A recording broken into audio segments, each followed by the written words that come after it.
Hello friends, இன்றைக்கி எங்கள் வீட்டில் எறா பிரியாணி பண்ண போகிறோம். வாங்க பார்க்கலாம் எப்படி செய்வதுன்னு.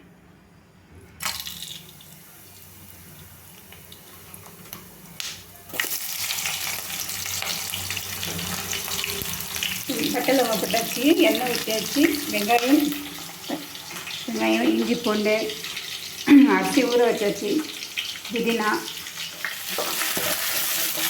நல்ல வெங்காயம் போட்டு நல்லா பொன்னேரமாக வதக்கியாச்சு. புதினா போட்டாச்சு. நெக்ஸ்ட்டு தக்காளி நல்லா வதங்கிட்டோம். அதுக்கப்புறமா ஒரு ஸ்பூன் தயிர் போட்டாச்சு. கொஞ்சம் மிளகாத்தூள் போட்டாச்சு. கரம் மசாலா தூள், மிளகுத்தூள், ஒரு ஸ்பூன் மிளகுத்தூள். அதுக்கப்புறம் இது எறா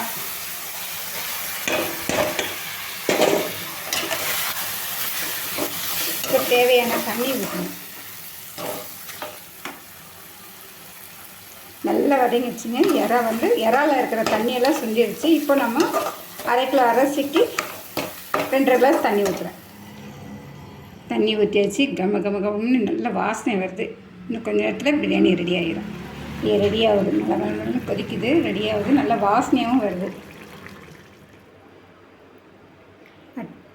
அற்புதமாக எறா பிரியாணி ரெடி ஆகிடுச்சிங்க. எறா பாருங்கள், நிறைய போட்டிருக்கிறேன் எறா. Wow, super. வாங்க நீங்களும் ஒரு வாய் சாப்பிட்டுக்குங்க.